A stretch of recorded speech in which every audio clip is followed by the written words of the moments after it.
नमस्कार। आप सभी के अपने चैनल जय गुरुदेव उत्तराखंड पर एक बार फिर से बहुत बहुत स्वागत है। कामना करते हैं कि आप और आपके परिजन सभी स्वस्थ होंगे। इसी कामना के साथ बढ़ते हैं आज के इस अद्भुत क्रमांक की ओर। तो आज के क्रमांक में हम बात करने वाले हैं श्री हनुमान चालीसा के विषय में, जो कि बहुत से लोगों का एक बड़ा प्रश्न बन गया है कि श्री हनुमान चालीसा को काफी समय से हम पाठ कर रहे हैं, काफी समय से समर्पित है, लेकिन फिर भी जो लाभ हमें श्री हनुमान चालीसा से हमने सुने हैं वो हमारे जीवन में क्यों नहीं उत्पन्न हो रहे हैं और हमारे जीवन में सब चीजें इतनी गलत क्यों हो रही हैं। देखिए, इसका सबसे बड़ा कारण जो पाया जाता है प्राय वो यही होता है कि श्री हनुमान चालीसा के पाठ को करते समय बहुत से लोग अधूरी जानकारी रखते हैं या सही तरीके से पाठ को नहीं निभाते हैं। उसके चलते जीवन में बड़ी बड़ी गलतियां हो जाती हैं और जो लाभ जीवन में मिलना चाहिए था, लाभ तो छोड़िए बल्कि जीवन में बहुत सी हानि का सामना करना पड़ता है, जाने अनजाने। तो आज के क्रमांक में हम इसी के विषय आपको जानकारी देंगे और बताएंगे 4 ऐसे मुख्य कारण या 4 ऐसी गलतियां जिनको यदि श्री हनुमान चालीसा का पाठ करते समय आप दोहरा रहे हैं तो आपको थोड़ा सा रुकने की आवश्यकता है। इन गलतियों को सुधार लीजिए, 100% श्री हनुमान चालीसा का लाभ आपके जीवन में आपको मिलना प्रारंभ हो जाएगा। तो आइए क्रमबद्ध तरीके से बात कर लेते हैं और बढ़ते हैं पहले उस मुख्य बिंदु पर, पहली उस बात पर जो कि श्री हनुमान चालीसा का पाठ करते समय हम भूलवश गलती से कर बैठते हैं। सबसे पहला मुख्य कारण मैं आपको बता देता हूं कि जब भी कोई साधक श्री हनुमान चालीसा का पाठ कर रहा होता है और पाठ के दौरान ही सबसे बड़ी गलती कर बैठता है कि पाठ को बड़ी ही नकारात्मक दृष्टि से लेता है। अब आप कहेंगे कि नकारात्मक दृष्टि से कैसे लिया जाता है। देखिए, बहुत से लोग श्री हनुमान चालीसा का महज पाठ करने बैठ जाते हैं, लेकिन मन में नकारात्मकता पूरी तरह से प्रभावी रहती है। जैसे मान लीजिए, बहुत से लोग क्या गलती करते हैं कि वैसे तो श्री हनुमान चालीसा का पाठ कर रहे हैं मुख से, लेकिन मस्तिष्क कहीं और है, मस्तिष्क में कोई और ही विचार चल रहा है। आप श्री हनुमान चालीसा का पाठ करते समय ये सोचने लग जाते हैं कि इस चालीसा का पाठ का लाभ मिलेगा भी या नहीं।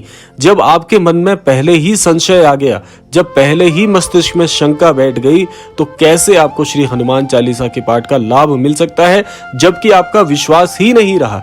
जब मन में प्रश्न आ गया कि हनुमान चालीसा का लाभ मिलेगा या नहीं, तो आपके मन में पहले ही एक प्रश्न आ गया, तो कैसे आपको इसका लाभ मिल सकता है। सबसे बड़ी गलती बहुत से साधक यही करते हैं कि आप जब तक पूरी तरह से निष्ठावान नहीं हो जाते, जब तक आपका पूर्ण विश्वास नहीं है किसी भी पाठ पर, तब तक आपको उसका लाभ जीवन में मिल ही नहीं सकता।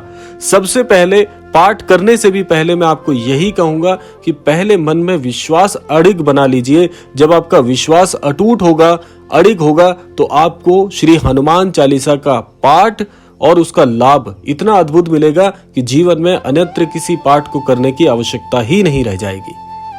आइए बात कर लेते हैं दूसरे मुख्य बिंदु पर। दूसरा मुख्य बिंदु भी बहुत ज्यादा सामान्य तौर पर पाया जाता है कि बहुत से साधक क्या गलती करते हैं कि श्री हनुमान चालीसा का पाठ कर रहे हैं, नियमबद्ध होकर कर रहे हैं, लेकिन पाठ करते करते ही बहुत से लोग अधूरा पाठ करके छोड़ देते हैं। सबसे बड़ी भूल है ये।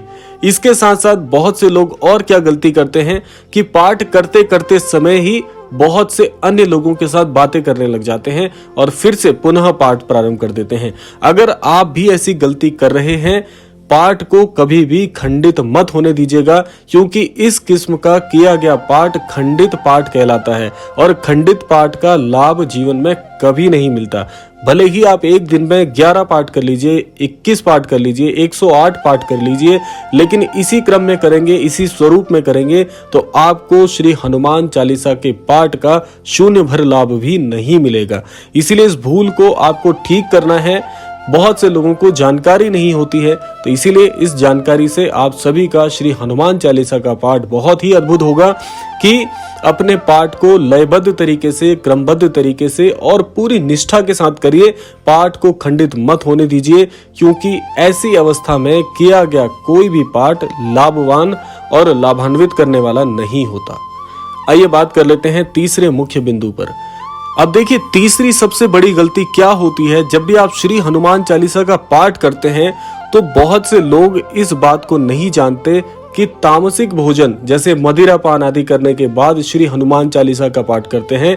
बहुत बहुत गलत कार्य है ये। इस कार्य को आपको तुरंत रोकना चाहिए, क्योंकि एक तरफ आप आस्थावान हैं, अपनी आस्था प्रकट करना चाह रहे हैं, लेकिन आस्था प्रकट करने से पूर्व आप जो गलती कर रहे हैं उस पर अंकुश लगाना बहुत ही जरूरी है।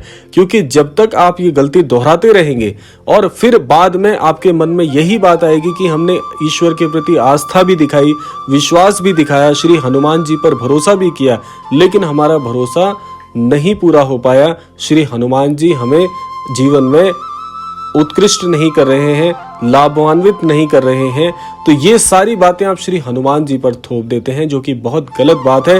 क्योंकि गलत कार्य आपके द्वारा किया जा रहा है, इसीलिए इसे रोकना बहुत ही परम आवश्यक हो जाता है। तो इसीलिए ये भूल बिल्कुल मत करिए। और मैं आपको बता दूं, अगर आप बड़ी ही सहजता के साथ निष्ठावान होकर सहृदय पाठ करेंगे, निश्चित तौर पर आपको 100% श्री हनुमान चालीसा का लाभ अवश्य मिलेगा। आइए बात कर लेते हैं चौथे मुख्य बिंदु के ऊपर, जो कि आप सभी के लिए बहुत ही लाभकारी होने वाला है। बहुत से लोग एक गलती और करते हैं कि जब भी आप किसी भी इष्ट का पाठ करते हैं तो आप एक ऐसा स्थान सुनिश्चित कीजिए जो कि बहुत ही सरल और सहज हो आपके लिए। क्योंकि बहुत से लोग केवल हनुमान चालीसा का पाठ करना है की पद्धति पर पाठ करते हैं, तो यह भी बिल्कुल ठीक नहीं है। क्योंकि जब तक आपकी भावनाएं, आपकी आस्था और आपका समर्पण किसी भी पाठ में शामिल नहीं होता, तब तक वह पाठ आपको लाभान्वित नहीं कर पाता है। आइए कैसे इस बात को समझ लेते हैं। यहाँ पर स्थान की बात को आपको बड़ी ही महत्वपूर्णता से लेना है, क्योंकि जब आप एक ऐसे स्थान का चुनाव करते हैं जहाँ पर बहुत ज्यादा शोरगुल है, जहाँ पर बहुत ज्यादा आवाजाही है, जहाँ पर आपके पाठ को खंडित होने का भय है, तो ऐसे स्थान का चुनाव आपको बिल्कुल नहीं करना है।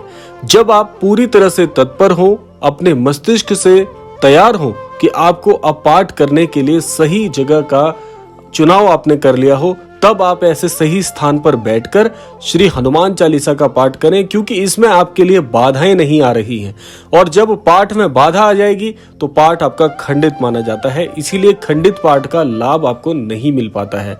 तो कहने का आशय यह है कि आपको हर चीज का चुनाव इस तरीके से करना है कि आपके पाठ में किसी प्रकार का कोई अवरोध ना आए, तब आपका पाठ बड़ी ही संपूर्णता के साथ आपको लाभान्वित करने में सक्षम हो पाएगा। तो ये थे वो 4 मुख्य बातें जो कि आपको ध्यान में रखनी है श्री हनुमान चालीसा का पाठ करते समय। अगर आप इन 4 बातों को ठीक कर लेते हैं तो आपको निश्चित तौर पर श्री हनुमान चालीसा के पाठ का लाभ अवश्य मिलेगा और आप निश्चित तौर पर लाभान्वित भी होंगे। आशा करते हैं क्रमांक आप सभी को अवश्य ही पसंद आया होगा। इसी कामना के साथ विदा लेने का समय भी आ गया है। विदा लेने से पूर्व समय है प्रार्थना का। यही प्रार्थना करना चाहेंगे कि श्री महाराज जी और श्री हनुमान जी के आशीर्वाद से आप सभी को सन्मति और सद्बुद्धि की प्राप्ति हो, इस संपूर्ण सृष्टि का, इस संपूर्ण लोक का कल्याण हो। इसी कामना के साथ विदा लेते हैं। मिलते हैं अगले क्रमांक में। तब तक के लिए जय श्री राम, जय गुरुदेव, जय उत्तराखंड।